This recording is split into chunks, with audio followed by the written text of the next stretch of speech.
ನಮ್ಮ ಲಾಯಕ್ಸ್ ಪ್ರಸ್ತುತಪಡಿಸುತ್ತಿರುವ ಕನ್ನಡದಲ್ಲಿ ದ ಹಿಂದೂ ವಿಶ್ಲೇಷಣೆಗೆ ಸ್ವಾಗತ. ಇವತ್ತು ನಾವು ಏಪ್ರಿಲ್ 23, 2023ರ ಹಿಂದೂ ವಿಶ್ಲೇಷಣೆಯನ್ನು ನೋಡಲಿದ್ದೇವೆ. ಇವತ್ತಿನ ಮೊದಲನೇ ಆರ್ಟಿಕಲ್ ಯಾವ ರೀತಿಯಾಗಿದೆ? FCR ವಯೋಲೇಷನ್ಗೆ ಸಂಬಂಧಪಟ್ಟಂತೆ CBI ಇವತ್ತು ಕೇಸನ್ನು ರಿಜಿಸ್ಟರ್ ಮಾಡಿದೆ ಅನ್ನೋದಾಗಿ ಕೊಡ್ತಾ ಇದ್ದಾರೆ. ಯಾವ ರೀತಿಯಾಗಿ ರಿಜಿಸ್ಟರ್ ಮಾಡಿದ್ದಾರೆ, ಇದಕ್ಕೆ ರೀಸನ್ ಯಾವ ರೀತಿಯಾಗಿದೆ, ಹಾಗೂ examination perspectively foreign contribution regulation act ನಮಗೆ ಇಂಪಾರ್ಟೆಂಟ್. ಇದನ್ನು ನಾವು GS ಪೇಪರ್ 2 ನಡಿನಲ್ಲಿ NGOs ರಿಲೇಟೆಡ್ ಇರುವಂಥ ಟಾಪಿಕ್ಗೆ ಕನೆಕ್ಟ್ ಮಾಡ್ಕೋಬೋದು, ಹಾಗೂ ಗೌರ್ಮೆಂಟ್ ಪಾಲಿಸೀಸ್ ಆ್ಯಂಡ್ ಇಂಟರ್ವೆನ್ಷನ್ಸಲ್ಲೂ ಸಹ ನಾವು ಕನ್ಸಿಡರ್ ಮಾಡ್ಬೋದು. ಸೊ ಈ ಒಂದು ಆರ್ಟಿಕಲ್ನ ಇಶ್ಯೂ ಯಾವ ರೀತಿಯಾಗಿದೆ ಅಂತಂದರೆ, ರಿತ್ವಿಕ್ ದತ್ತಾ ಇವರು ಒಂದು NGOನ ಸ್ಟಾರ್ಟ್ ಮಾಡಿದ್ದಾರೆ. ಲೈಫ್ ಅನ್ನುವಂಥ NGO, legal initiative for forest and environment. So ಎನ್ವಿರಾನ್ಮೆಂಟ್ಗೆ ಸಂಬಂಧಪಟ್ಟಂಥ ಈ ಒಂದು NGO, ಆದರೆ ಈ ಒಂದು NGOನ ಪರ್ಪಸ್ ಇವತ್ತು ಡಿವಿಯೇಷನ್ ಆಗ್ತಾ ಇದೆ, ಕೋಲ್ ಪ್ರಾಜೆಕ್ಟಲ್ಲಿ ಇದು ಇಂಟ್ರೆಸ್ಟನ್ನು ತೋರಿಸ್ತಾ ಇದೆ ಅನ್ನುವಂಥದ್ದಾಗಿ ನಾವು ಕಾಣ್ಬೋದು. ಇದರಿಂದ ಇವತ್ತು ಕೇಸನ್ನು ರಿಜಿಸ್ಟರ್ ಮಾಡಿದ್ದಾರೆ. ಇಶ್ಯೂ ಯಾವ ರೀತಿಯಾಗಿದೆ ಅಂತ ನಾವು ತಿಳಿದುಕೊಂಡ್ವಿ. ಇನ್ನು ಎಕ್ಸಾಮಿನೇಷನಲ್ಲಿ ಫಾರಿನ್ ಕಾಂಟ್ರಿಬ್ಯೂಷನ್ ರೆಗ್ಯುಲೇಷನ್ ಆ್ಯಕ್ಟ್ಗೆ ಸಂಬಂಧಪಟ್ಟಂತೆ ನಾವು ಯಾವ ರೀತಿಯಾಗಿ ಅರ್ಥ ಮಾಡ್ಕೋಬೇಕು ಅಂತಂದರೆ, ಈ ಹೊರ ದೇಶಗಳಿಂದ ನಮ್ಮ ದೇಶಕ್ಕೆ ಬರ್ತಕ್ಕಂತಹ ಮನಿ ಫ್ಲೋವನ್ನು ಕಂಟ್ರೋಲ್ ಮಾಡಲಿಕ್ಕೆ ಇದೊಂದು ರೆಗ್ಯುಲೇಷನ್ ಆಗಿದೆ. ಫಾರಿನ್ ಕಾಂಟ್ರಿಬ್ಯೂಷನ್ ಸ್ಪೆಸಿಫಿಕಲಿ NGOಸ್ಗಳಿಗೆ ಕೊಡ್ತಕ್ಕಂಥ ಒಂದು ಕಾಂಟ್ರಿಬ್ಯೂಷನ್ ಆಗಿ ನಾವು ಕನ್ಸಿಡರ್ ಮಾಡ್ಬೋದು. ಇನ್ವೆಸ್ಟ್ಮೆಂಟ್ ಏನಿರುತ್ತಲ್ಲ ಅದು ಬೇರೆ purpose, you can regulate there. But contribution ಎಂದಾಗ ನಿಮಗೆ ಪರ್ಟಿಕ್ಯುಲರ್ ಪರ್ಪಸ್ ಗೊತ್ತಾಗೋದಿಲ್ಲ, ಯಾವ ಪರ್ಪಸ್ಗೋಸ್ಕರ ಮನಿ ಹೋಗುತ್ತೆ ಅನ್ನೋದನ್ನು ನಾವು ರೆಗ್ಯುಲೇಟ್ ಮಾಡಬೇಕಾಗತ್ತೆ. ಫಾರಿನ್ ಕಾಂಟ್ರಿಬ್ಯೂಷನ್ ರೆಗ್ಯುಲೇಷನ್ ಆ್ಯಕ್ಟ್ನ ಮುಖಾಂತರ ನಮ್ಮ ದೇಶಕ್ಕೆ ಬರ್ತಕ್ಕಂತಹ ಕಾಂಟ್ರಿಬ್ಯೂಷನನ್ನು ರೆಗ್ಯುಲೇಟ್ ಮಾಡಲಿಕ್ಕೆ ಈ ಒಂದು ಆ್ಯಕ್ಟ್ ನಮಗೆ ಸಹಕಾರಿಯಾಗಿದೆ. ಇಲ್ಲಿರುವಂಥ ಗೈಡ್ಲೈನ್ಸ್ಗಳನ್ನು ನಾವು ಕನ್ಸಿಡರ್ ಮಾಡ್ಬೋದು.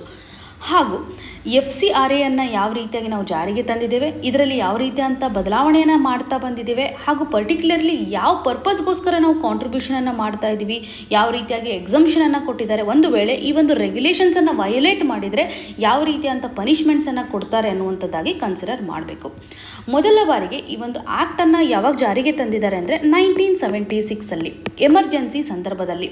ನಮ್ಮ ಆರ್ಥಿಕ ವ್ಯವಸ್ಥೆಗೆ ಯಾವುದೇ ರೀತಿಯಾದಂಥ ತೊಂದರೆ ಆಗಬಾರ್ದು, ಫಾರಿನ್ ಕಂಟ್ರೀಸ್ಗಳಿಂದ ಬರ್ತಕ್ಕಂಥ ಮನಿ ಇವತ್ತು ಹೆಚ್ಚಿನ ಒಂದು ಮನಿ ಪಂಪ್ ಮಾಡ್ತಾ ಇದ್ದಾರಲ್ಲ, ಆ ಸಂದರ್ಭದಲ್ಲಿ ನಮ್ಮ ಫೈನಾನ್ಷಿಯಲ್ ಸಿಸ್ಟಮ್ಗೆ ಡಿಸ್ಟರ್ಬ್ ಆಗಬಾರ್ದು ಅನ್ನುವಂಥ ನಿಟ್ಟಿನಲ್ಲಿ ಈ ಒಂದು ರೆಗ್ಯುಲೇಷನನ್ನು ಜಾರಿಗೆ ತಂದಿದ್ದಾರೆ. ಫಾರಿನ್ ಕಾಂಟ್ರಿಬ್ಯೂಷನ್ ರೆಗ್ಯುಲೇಷನ್ ಆ್ಯಕ್ಟನ್ನು 1976 ಜಾರಿಗೆ ತಂದಿರುವಂಥದ್ದು. ಇದರಿಂದ ಒಬ್ಬ ಇಂಡಿವಿಜುವಲ್ಗೆ ಯಾವುದೇ ರೀತಿಯಾಗಿ ಫಾರಿನ್ ಡೊನೇಷನ್ ಬರ್ಬೋದು, ಅಥವಾ ಪರ್ಟಿಕ್ಯುಲರ್ ಒಂದು ಅಸೋಸಿಯೇಷನ್ಗೆ ಯಾವುದಾದ್ರೂ ಕಾಂಟ್ರಿಬ್ಯೂಷನ್ ಬರುವಂಥ ಸಾಧ್ಯತೆ ಇರುತ್ತೆ. ಈ ಸಂದರ್ಭದಲ್ಲಿ ಕಂಟ್ರೋಲ್ ಮಾಡಲಿಕ್ಕೆ ಜಾರಿಗೆ ತಂದಿದ್ದಾರೆ. 2010 ಸ್ಪೆಸಿಫಿಕ್ ಆಗಿ ಇದರಲ್ಲಿರ್ತಕ್ಕಂಥ ಪ್ರೊವಿಷನ್ಸ್ಗಳನ್ನು ಮೆನ್ಷನ್ ಮಾಡ್ತಾ ಬಂದಿದ್ದಾರೆ. ಸೊ ಒಂದು ಪ್ರಾಪರ್ ಆಗಿರುವಂಥ ಕನ್ಸೋಲ್ಡೇಟೆಡ್ ಲಾ ಅನ್ನು ನಾವು 2010 ಕಾಣಬಹುದು. ಸ್ಪೆಸಿಫಿಕಲಿ 2010 ಆ್ಯಕ್ಟ್ ನಡಿನಲ್ಲಿ ಫಾರಿನ್ ಫಂಡ್ಸನ್ನು ನಾವು ಯುಟಿಲೈಸ್ ಮಾಡ್ತಕ್ಕಂಥ ಸಂದರ್ಭದಲ್ಲಿ ಒಂದು ವೇಳೆ ಆ ಫಂಡ್ ಇವತ್ತು ನ್ಯಾಷನಲ್ ಇಂಟ್ರೆಸ್ಟ್ಗೆ ವಿರುದ್ಧವಾಗಿದ್ದರೆ, ನಮ್ಮ ದೇಶದ ಒಂದು ಇಂಟ್ರೆಸ್ಟ್ಗೆ ವಿರುದ್ಧವಾಗಿದ್ದರೆ ಅದನ್ನು ನಾವು ಪ್ರೊಹಿಬಿಟ್ ಮಾಡ್ತಾ ಇದ್ದೀವಿ ಅನ್ನುವಂಥದ್ದಾಗಿ 2010 ಒಂದು ಅಮೆಂಡ್ಮೆಂಟಲ್ಲಿ ನಾವು ಕಾಣ್ಬೋದು, ಹೊಸದಾಗಿ ಕಂಟ್ರೋಲ್ ಮಾಡುವಂಥದ್ದಾಗಿ. ಇನ್ನು 2020 ಮಾಡಿರುವಂತಹ ಮೇಜರ್ ಚೇಂಜಸ್ಗಳನ್ನು ನೋಡಿದರೆ, ಟೈಟರ್ ಆಗಿರ್ತಕ್ಕಂಥ ಅಥವಾ ಸ್ಟ್ರಿಕ್ಟ್ ಆಗಿರ್ತಕ್ಕಂಥ ರೆಗ್ಯುಲೇಷನ್ಸ್ಗಳನ್ನು ಸಹ 2020 ತಂದಿದ್ದಾರೆ. ಯಾವ ರೀತಿಯಾಗಿ ಇವತ್ತು NGOs ಸ್ಪೆಸಿಫಿಕಲಿ ಫಾರಿನ್ ಫಂಡ್ಸ್ಗಳನ್ನು ಯುಟಿಲೈಸೇಷನ್ ಮಾಡಬೇಕು ಅನ್ನುವಂಥದ್ದಾಗಿ ಬದಲಾವಣೆಯನ್ನು ಮಾಡಿದ್ದಾರೆ. ಸೊ ಇಲ್ಲಿ ನಾವು ಸ್ಪೆಸಿಫಿಕಲಿ ನೋಡೋದಾದರೆ, ಈಗ ರೀಸೆಂಟ್ ಆಗಿರ್ತಕ್ಕಂತಹ ರೆಗ್ಯುಲೇಷನ್ಸ್ ಪ್ರೆಸೆಂಟ್ ಕಂಡೀಷನಲ್ಲಿ ಯಾವ ರೀತಿಯಾಗಿ ಫಾರಿನ್ ಕಾಂಟ್ರಿಬ್ಯೂಷನ್ಸನ್ನು ರೆಗ್ಯುಲೇಟ್ ಮಾಡ್ತಾ ಇದ್ದಾರೆ ಅಂದರೆ, ಇವತ್ತು ನೀವು ಫಾರಿನ್ ಕಾಂಟ್ರಿಬ್ಯೂಷನನ್ನು ರಿಸೀವ್ ಮಾಡ್ತಾ ಇದ್ದೀರಾ ಅಂತಂದರೆ ನೀವು ಪರ್ಟಿಕ್ಯುಲರ್ಲಿ ಈ ಒಂದು ಆ್ಯಕ್ಟ್ ನಡಿನಲ್ಲಿ ರಿಜಿಸ್ಟ್ರೇಷನನ್ನು ಪಡೆದುಕೊಳ್ಬೇಕಾಗುತ್ತೆ. ಸೊ ಕ್ರೈಟೇರಿಯಾ ಯಾವ ರೀತಿಯಾಗಿದೆ, ಫಾರಿನ್ ಕಾಂಟ್ರಿಬ್ಯೂಷನ್ಸ್ಗಳನ್ನು ನೀವು ಇಸ್ಕೋಬೇಕು ಅಂತಂದರೆ ಇವತ್ತು ನೀವು ರಿಜಿಸ್ಟ್ರೇಷನನ್ನು ಮಾಡಬೇಕು. ಮೊದಲ ಹಂತದಲ್ಲಿ ನೀವು ರಿಜಿಸ್ಟ್ರೇಷನನ್ನು ಮಾಡಬೇಕಾಗತ್ತೆ, ಹಾಗೂ SBIನಲ್ಲಿ ಒಂದು ಬ್ಯಾಂಕ್ ಅಕೌಂಟನ್ನು ಓಪನ್ ಮಾಡಬೇಕಾಗತ್ತೆ. ಕಾಂಟ್ರಿಬ್ಯೂಷನ್ಸನ್ನು ರಿಸೀವ್ ಮಾಡಲಿಕ್ಕೆ ನಿಮಗೆ ಪರ್ಟಿಕ್ಯುಲರ್ಲಿ ಬ್ಯಾಂಕ್ ಅಕೌಂಟ್ ಬೇಕಾಗುತ್ತೆ. ಈ ಒಂದು ಬ್ಯಾಂಕ್ ಅಕೌಂಟನ್ನು ನೀವು SBIನಲ್ಲಿ ಓಪನ್ ಮಾಡಬೇಕಾಗತ್ತೆ, ಹಾಗೂ ಈ ಒಂದು ಫಂಡನ್ನು ನೀವು ಯಾವ ಪರ್ಪಸ್ಗೋಸ್ಕರ ಯುಟಿಲೈಸೇಷನ್ ಮಾಡ್ತಾ ಇದ್ದೀರಿ ಅನ್ನೋದನ್ನು ಸಹ ಮೆನ್ಷನ್ ಮಾಡಬೇಕಾಗುತ್ತೆ. ಯಾವ ಪರ್ಪಸಸ್ಗಳನ್ನು ನಾವಿಲ್ಲಿ ಕನ್ಸಿಡರ್ ಮಾಡ್ಬೋದು, ಎಕನಾಮಿಕ್ ಪರ್ಪಸ್ ಆಗಿರಬಹುದು, ಕಲ್ಚರಲ್ ಪರ್ಪಸ್ ಆಗಿರ್ಬೋದು, ಇನ್ನು ಶಿಕ್ಷಣಕ್ಕೆ ಸಂಬಂಧಪಟ್ಟಂತೆ ರಿಲಿಜಿಯಸ್ ಪರ್ಪಸ್ ಹಾಗೂ ಸೋಷಿಯಲ್ ರಿಲೇಟೆಡ್ ಇರತಕ್ಕಂಥ ಪ್ರೋಗ್ರಾಮ್ಸ್ಗಳಾಗಿರ್ಬೋದು, ಈ ಪರ್ಟಿಕ್ಯುಲರ್ ಪರ್ಪಸನ್ನು ನಾವು ಮೆನ್ಷನ್ ಮಾಡಬೇಕಾಗುತ್ತೆ. ಹಾಗೂ ಯಾರು ಫಾರಿನ್ ಕಾಂಟ್ರಿಬ್ಯೂಷನ್ಸನ್ನು ರಿಸೀವ್ ಮಾಡಲಿಕ್ಕೆ ಆಗೋದಿಲ್ಲ, ಯಾರ ಮೇಲೆ ರೆಸ್ಟ್ರಿಕ್ಷನ್ಸನ್ನು ನಾವು ಹಾಕ್ತಾ ಇದ್ದೀವಿ ಅಂತಂದರೆ, ಒಂದು ವೇಳೆ ಒಬ್ಬ ವ್ಯಕ್ತಿಯ ಮೇಲೆ ಏನಾದರೂ ಸೆಡಿಷನ್ ಚಾರ್ಜ್ ಏನಾದರೂ ಇದ್ದರೆ ಈ ಸಂದರ್ಭದಲ್ಲಿ, ಹಾಗೂ ಒಬ್ಬ ವ್ಯಕ್ತಿ ಇವತ್ತು ಕಮ್ಯುನಲ್ ರಿಲೇಟೆಡ್ ಇರತಕ್ಕಂಥ ಟೆನ್ಷನನ್ನು ಏನಾದರೂ ಕ್ರಿಯೇಟ್ ಮಾಡಿದರೆ, ಅವರ ಮೇಲೆ ಏನಾದರೂ ಚಾರ್ಜಸ್ಗಳಿದ್ದರೆ ಅವರು ಫಾರಿನ್ ಕಾಂಟ್ರಿಬ್ಯೂಷನ್ಸನ್ನು ರಿಸೀವ್ ಮಾಡಲಿಕ್ಕೆ ಅರ್ಹರಾಗಿರೋದಿಲ್ಲ. ಹಾಗೂ ಯಾವ ಪರ್ಪಸಲ್ಲಿ ನಾವು ಇವತ್ತು ಕಾಂಟ್ರಿಬ್ಯೂಷನನ್ನು ರಿಸೀವ್ ಮಾಡಲಿಕ್ಕೆ ಆಗೋದಿಲ್ಲ, ಒಂದು ವೇಳೆ ಎಲೆಕ್ಷನ್ಗೆ ಸಂಬಂಧಪಟ್ಟಂತೆ ಇರಬಹುದು, ಅಥವಾ ಜರ್ನಲಿಸ್ಟ್ಗೆ ಸಂಬಂಧಪಟ್ಟಂತೆ ಇರಬಹುದು, ಇನ್ನು ಮೀಡಿಯಾ ಬ್ರಾಡ್ಕಾಸ್ಟಿಂಗ್ಗೆ ಸಂಬಂಧಪಟ್ಟಂತೆ, ನ್ಯೂಸ್ ಪೇಪರ್ಗೆ ಸಂಬಂಧಪಟ್ಟಂತೆ ಏನಾದರೂ ಇರ್ಬೋದು, ಹಾಗೂ ಪರ್ಟಿಕ್ಯುಲರ್ಲಿ ಪೊಲಿಟಿಕಲ್ ಪಾರ್ಟೀಸ್ಗಳಾಗಿರ್ಬೋದು, ಗೌರ್ಮೆಂಟ್ ಸರ್ವೆಂಟ್ಸ್ಗಳು ಸಹ ಇವತ್ತು ಕಾಂಟ್ರಿಬ್ಯೂಷನನ್ನು ರಿಸೀವ್ ಮಾಡುವಂತಿಲ್ಲ. ಮತ್ತು ಲೆಜಿಸ್ಲೇಚರ್ಗೆ ಸಂಬಂಧಪಟ್ಟಂಥ ಮೆಂಬರ್ಸ್ಗಳು ಸಹ ಇವತ್ತು ಯಾವುದೇ ರೀತಿಯಾಗಿ ರಿಸೀವ್ ಮಾಡುವಂತಿಲ್ಲ. ಈ ರೀತಿಯಾದಂಥ ರೆಸ್ಟ್ರಿಕ್ಷನ್ಸ್ಗಳನ್ನು ಹಾಕಿದ್ದಾರೆ. ಇಲ್ಲಿ ಸ್ಪೆಸಿಫಿಕಲಿ ಪೊಲಿಟಿಕಲ್ ಪಾರ್ಟೀಸ್ಗಳ ಒಂದು ರೆಗ್ಯುಲೇಷನ್ಸನ್ನು ನಾವು ಕಾಣ್ಬೋದು, ಹಾಗೂ ಮೀಡಿಯಾಗೆ ಸಂಬಂಧಪಟ್ಟಂತೆ. ಇನ್ನು ರಿಜಿಸ್ಟ್ರೇಷನನ್ನು ಮಾಡಿಸಿದ್ರೆ ಇಲ್ಲಿ ನಾವು 5 ಇಯರ್ಸ್ ವ್ಯಾಲಿಡಿಟಿಯನ್ನು ಕಾಣ್ಬೋದು. ಇದು ಲೈಫ್ ಟೈಮ್ ರಿಜಿಸ್ಟ್ರೇಷನ್ ಅಲ್ಲ, ಲೈಫ್ ಟೈಮ್ ನೀವು ಕಾಂಟ್ರಿಬ್ಯೂಷನನ್ನು ರಿಸೀವ್ ಮಾಡುವಂತಿಲ್ಲ, 5 ಇಯರ್ಸ್ ಮಾತ್ರ ನೀವು ಮಾಡುವಂಥದ್ದು, ಹಾಗೂ ನೀವು ಮತ್ತೆ ಇದನ್ನು ರಿನ್ಯೂವಬಲ್ ಮಾಡಬೇಕು, ಎಕ್ಸ್ಪೈರಿ ಆದಮೇಲೆ ಮತ್ತೆ ರಿನ್ಯೂವಬಲ್ ಮಾಡುವಂಥದ್ದಾಗಿ ನಾವಿಲ್ಲಿ ಕಾಣ್ಬೋದು. ಒಂದು ವೇಳೆ ರೆಗ್ಯುಲೇಷನ್ಸ್ಗಳನ್ನು ವೈಲೇಷನ್ ಮಾಡೋದ್ರ ಮುಖಾಂತರ ನಿಮ್ಮ ರಿಜಿಸ್ಟ್ರೇಷನನ್ನು ಕ್ಯಾನ್ಸಲ್ ಮಾಡಿದರೆ ನಿಮಗೆ ಮತ್ತೆ 3 ಇಯರ್ಸ್ ಏನು ಮಾಡ್ತಾರೆ, ಅರ್ಹತೆಯನ್ನು ರಿಮೂವ್ ಮಾಡ್ತಾರೆ. ಸೊ ಯಾವುದೇ ರೀತಿಯಾಗಿ ನೀವು ರಿಜಿಸ್ಟ್ರೇಷನನ್ನು ಮಾಡ್ಕೊಳ್ಳೋದಿಲ್ಲ, 3 ಇಯರ್ಸ್ ಆದಮೇಲೆ ರಿಜಿಸ್ಟ್ರೇಷನನ್ನು ಮಾಡ್ಕೋಬಹುದು. ಸೊ 3 ಇಯರ್ಸ್ ಪನಿಷ್ಮೆಂಟನ್ನು ಇಲ್ಲಿ ಕೊಡಲಾಗುತ್ತೆ. ಹಾಗೂ 2022ರಲ್ಲಿ ತಂದಿರತಕ್ಕಂಥ ರೂಲ್ಸಲ್ಲಿ ನಾವು ಸ್ಪೆಸಿಫಿಕಲಿ ಮಾಡಿರುವಂಥ ಮಾಡಿಫಿಕೇಷನ್ಸ್ಗಳಂತಂದರೆ ಕಾಂಪೌಂಡಬಲ್ ಅಫೆನ್ಸಸ್ಗಳ ನಂಬರನ್ನು ಇನ್ಕ್ರೀಸ್ ಮಾಡಿದ್ದಾರೆ. ಈ ಒಂದು ಆ್ಯಕ್ಟ್ ನಡಿನಲ್ಲಿ ಮೊದಲು ನಾವು 7 ಅಫೆನ್ಸಸ್ಗಳನ್ನು ಕನ್ಸಿಡರ್ ಮಾಡ್ತಾ ಇದ್ವಿ, ಇವಾಗ 12 ಅಫೆನ್ಸಸ್ಗಳಿಗೆ ಇನ್ಕ್ರೀಸ್ ಮಾಡಿದ್ದಾರೆ. ಕಾಂಪೌಂಡಬಲ್ ಅಫೆನ್ಸಸ್ಗಳ ಒಂದು ಲಿಮಿಟನ್ನು ಸಹ ಇನ್ಕ್ರೀಸ್ ಮಾಡಿರೋದಾಗಿ ನಾವು ಕಾಣ್ಬೋದು. ಹಾಗೂ ಈ ಮೊದಲು ನಾವು ಫಾರಿನ್ ಕಾಂಟ್ರಿಬ್ಯೂಷನ್ಸನ್ನು ರಿಸೀವ್ ಮಾಡುವಾಗ 1 ಲ್ಯಾಕ್ ರುಪೀಸ್ ಏನಾದರೂ ನಾವು ರಿಸೀವ್ ಮಾಡ್ತಾ ಇದ್ದರೆ ಈ ಸಂದರ್ಭದಲ್ಲಿ ನಾವು ಪರ್ಟಿಕ್ಯುಲರ್ಲಿ ಗೌರ್ಮೆಂಟಿಗೆ ಇನ್ಫಾರ್ಮೇಷನ್ಸನ್ನು ಕೊಡಬೇಕಾಗುತ್ತೆ, ಯಾವ ಪರ್ಪಸ್ಗೋಸ್ಕರ ನಾವು ರಿಸೀವ್ ಮಾಡ್ತಾ ಇದ್ದೀವಿ, ಇಂಟಿಮೇಷನ್ ಮಾಡಬೇಕಾಗತ್ತೆ. ಸೊ ಈ ಒಂದು ಲಿಮಿಟನ್ನು ಸಹ ಇನ್ಕ್ರೀಸ್ ಮಾಡ್ತಾ 10 ಲ್ಯಾಕ್ಗೆ ಇನ್ಕ್ರೀಸ್ ಮಾಡಿದ್ದಾರೆ. 10 ಲ್ಯಾಕ್ ಲಿಮಿಟ್ ಇದೆ. ಸೊ ನೀವು 10 ಲಕ್ಷ ತನೂ ಈಸಿಯಾಗಿ ಕಾಂಟ್ರಿಬ್ಯೂಷನ್ಸನ್ನು ರಿಸೀವ್ ಮಾಡ್ಬೋದು, ಯಾವುದೇ ರೀತಿಯಾಗಿ ಇಂಟಿಮೇಷನ್ ಮಾಡಬೇಕು ಅನ್ನುವಂಥದ್ದಿಲ್ಲ. ಈ ರೀತಿಯಾಗಿ ಲಿಮಿಟನ್ನು ಇನ್ಕ್ರೀಸ್ ಮಾಡಿರೋದಾಗಿ ನಾವು ಕಾಣ್ಬೋದು.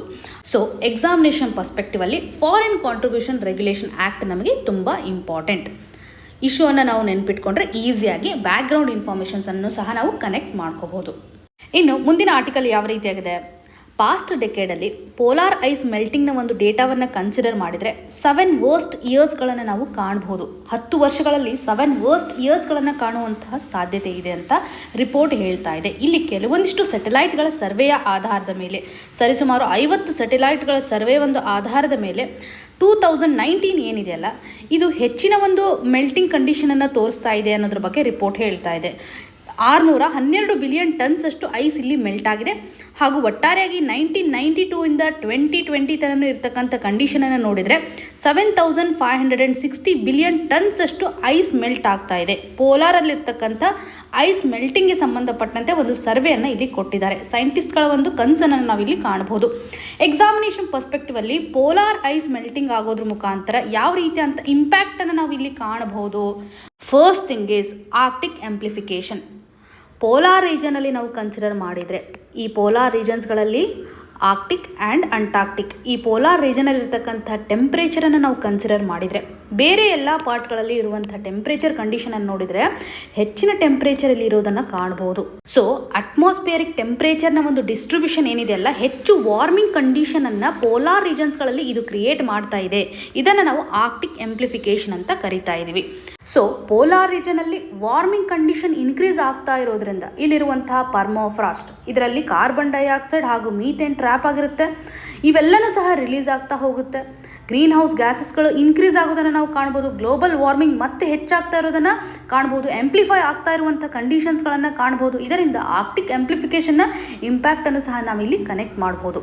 ಹಾಗೂ ಸೀ ಲೆವೆಲ್ ರೈಸ್ ಆಗುತ್ತೆ. ಸೀ ಲೆವೆಲ್ ರೈಸ್ ಆಗೋದ್ರ ಮುಖಾಂತರ ಕೋಸ್ಟಲ್ ಎರೋಜನ್ ಆಗುವಂತಹ ಸಾಧ್ಯತೆ ಇದೆ. ಕೋಸ್ಟಲ್ನ ಮುಖಾಂತರ ಬರುವಂಥ ಬಿರುಗಾಳಿಗಳನ್ನು ನಾವು ಫೇಸ್ ಮಾಡಬೇಕಾಗುತ್ತೆ. ಓಷನ್ ಟೆಂಪ್ರೇಚರ್ಗಳು ಸಹ ಇನ್ಕ್ರೀಸ್ ಆಗುತ್ತೆ.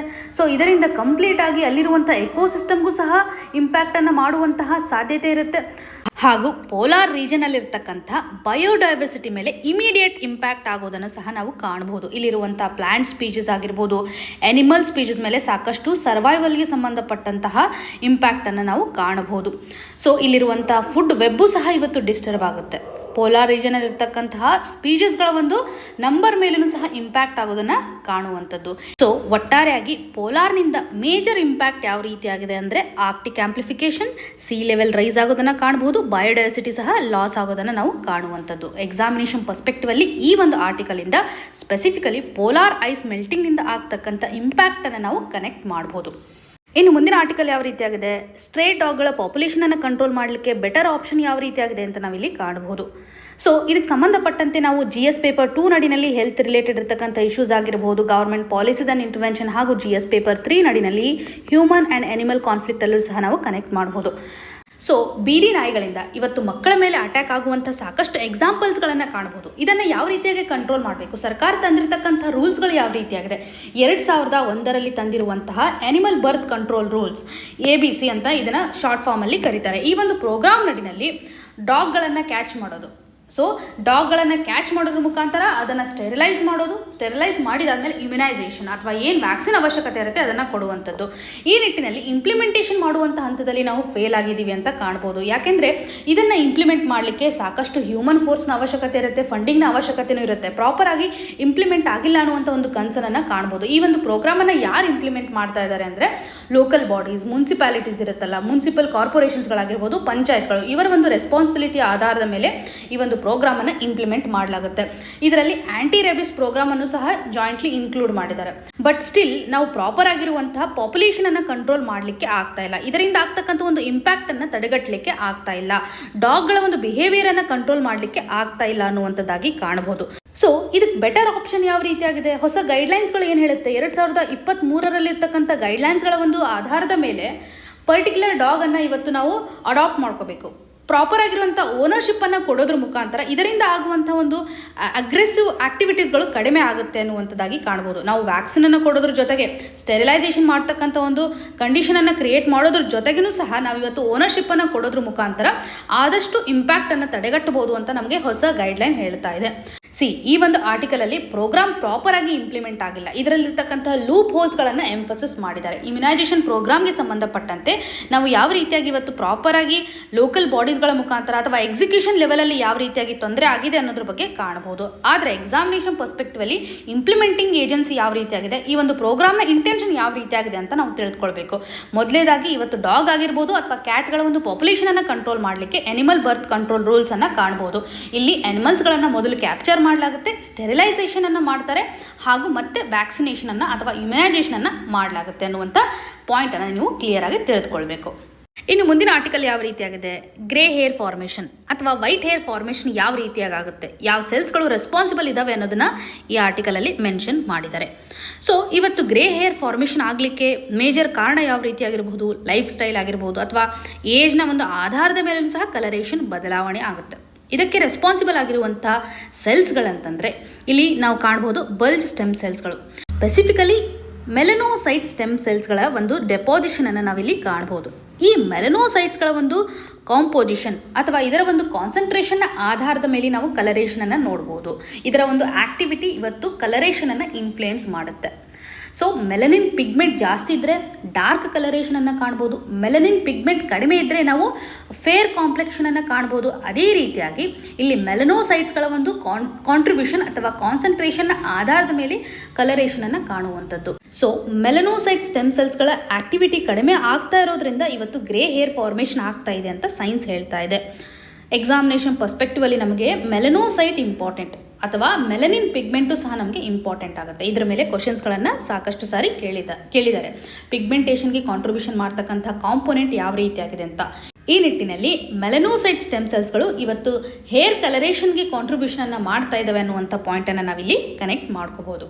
ಇನ್ನು ಮುಂದಿನ ಆರ್ಟಿಕಲ್ಸ್ಗಳನ್ನು GS ಪೇಪರ್ 3ನಲ್ಲಿ ಸೈನ್ಸ್ ಆ್ಯಂಡ್ ಟೆಕ್ನಾಲಜಿ ಹಾಗೂ ಎನ್ವಿರಾನ್ಮೆಂಟ್ ಸೆಕ್ಷನಲ್ಲಿ ಕನೆಕ್ಟ್ ಮಾಡ್ಕೋಬಹುದು.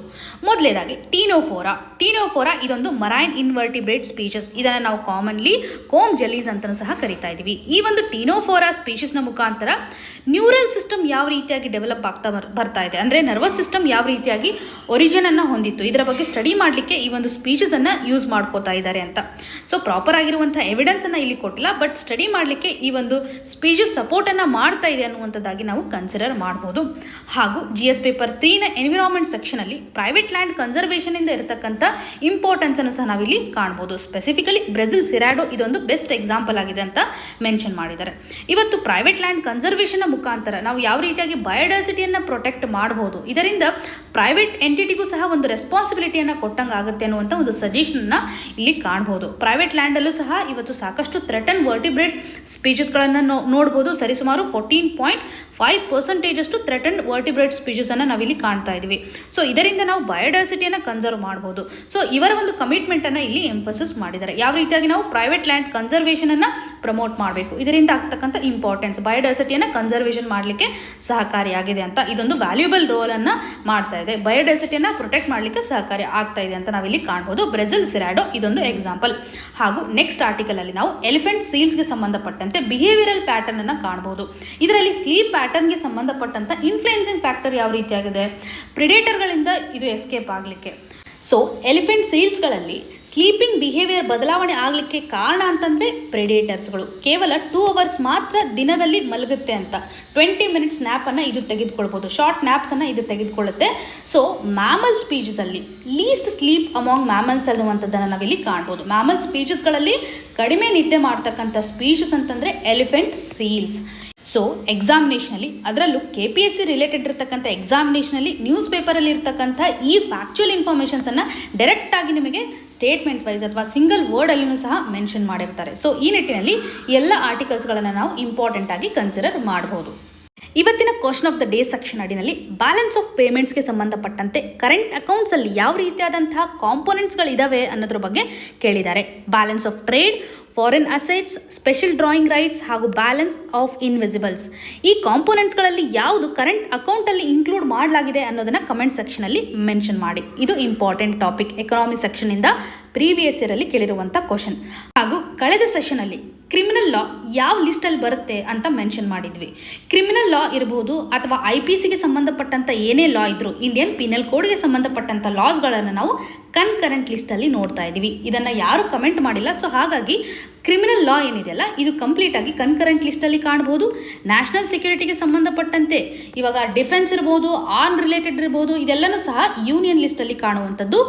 ಲಾ ಆ್ಯಂಡ್ ಆರ್ಡರ್ ಇದನ್ನು ನಾವು ಸ್ಟೇಟ್ ಲಿಸ್ಟಲ್ಲಿ ನೋಡ್ತಾ ಇದ್ದೀವಿ. ಇವೆರಡೂವನ್ನು ಸರಿಯಾಗಿ ಮೆನ್ಷನ್ ಮಾಡಿದ್ದಾರೆ. ಕ್ರಿಮಿನಲ್ ಲಾ ಏನಿದೆಯಲ್ಲ ಇದು ಕನ್ಕರೆಂಟ್ ಲಿಸ್ಟಲ್ಲಿ ಕಂಡು ಬರುತ್ತೆ. ಹಾಗೂ ಇವತ್ತಿನ ಕ್ವಶನ್ಗೆ ಸರಿಯಾದ ಉತ್ತರವನ್ನು ಕಮೆಂಟ್ ಸೆಕ್ಷನಲ್ಲಿ ಮೆನ್ಷನ್ ಮಾಡಿ. ಇನ್ನು ನಿಮಗೆ ಏನೇ ಕನ್ಸರ್ನ್ ಇದ್ರೂ ಸಹ ಕಮೆಂಟಲ್ಲಿ ಮೆನ್ಷನ್ ಮಾಡಿ ಅಂತ ಹೇಳ್ತಾ ಆಲ್ ದಿ ವೆರಿ ಬೆಸ್ಟ್. ಧನ್ಯವಾದಗಳು.